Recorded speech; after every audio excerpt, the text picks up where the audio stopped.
Omuyimbi Sheebah akakasizza agambye nti nno kaanywe munnange ate ku mazzi abalabe be munnange ate bo babeere eyo bamulabe naye nga ye yeeyongerako munnange ate ogenda maaso. Sheebah ngenda kubeera nga nkuyitayitamuko mu maaso awo kw'ossa Spice Diana kw'ossa ate n'omuyimbi munnange ate Winnie Nwagi muwala we ku mazaalibwa ge bampita Jaminati nsinzira ku Jaminati Yugi wabula kansoke nkutandise munnange ate ne Sheebah. Sheebah kalungi avuddeyoko n'assaayoko ebifaananyi bino nga bw'ogezaako okulaba abadde akutte akacupa k'amazzi. Omanyi Sheebah brand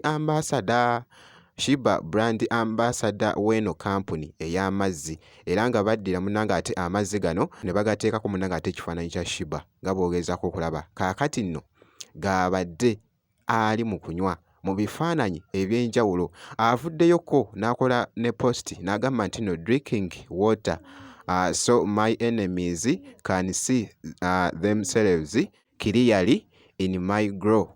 Okategedde bw'atyo Sheebah bw'abadde akakasa mu bifaananyi ebyo oba n'obubaka munnange ate bw'abadde atadde ku bifaananyi ebyo ebibadde bikutte akati esayidi. So nja kubeera nga nkuwa update yonna enaafaayo munnange ate ku Sheebah. Spice Diana yavuddeyoko n'assaayo ebifaananyi muganda wange leero abadde ayambadde actually nga bw'ogezaako okulaba kabadde nga kasuuti ate nga si kasuuti kwegamba bamutungidde kasikati ndowooza okalaba kabaddeko siriiti muganda wange ebadde ya mutawaana kw'ossa n'akakooti nga bw'ogezaako okukalaba nkugambye kwegamba ka fashion kano Spice Diana kabadde ayambadde oyinza okukayita munnange ate kasuuti akasuuti bw'atyo bw'abadde ayambadde munda n'ateekamu akasaati kabadde ka white kw'ossa ate ne taayi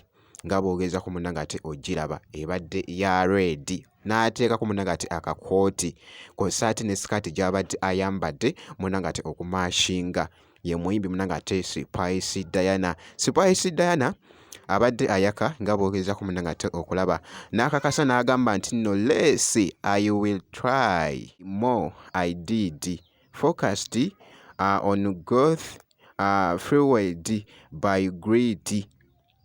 N'ateekako munnange ate champion girl ye title y'oluyimba lwa Fake Maker bw'atyo bw'abadde akakasizza munnange ate ku post eyo.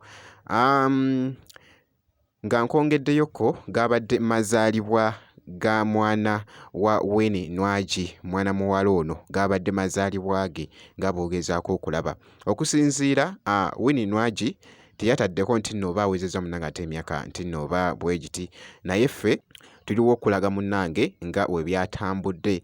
Winnie Nwagi yavuddeyoko n'assaayo ebimu ku bifaananyi bye mbadde ndaba ebibadde bikutte akati era nga muwala we munnange ate akuze era nga bw'ogezaako munnange ate okulaba ebifaananyi bibadde bikutte munnange ate akati okwetooloola wali kw'ossa n'ebifaananyi ebyo ebya Winnie Nwagi nga bw'abadde munnange ate anyumidde gomesi wali wonna abadde munnange ate ku ceremony mu kifo ekimu munnange ate nga bw'ogezaako okulaba ebifaananyi ebyo mwana muwala munnange ate Winnie Nwagi ky'olina okukola kusigala nga weekuumidde munnange ate ku Jaminati Yugi.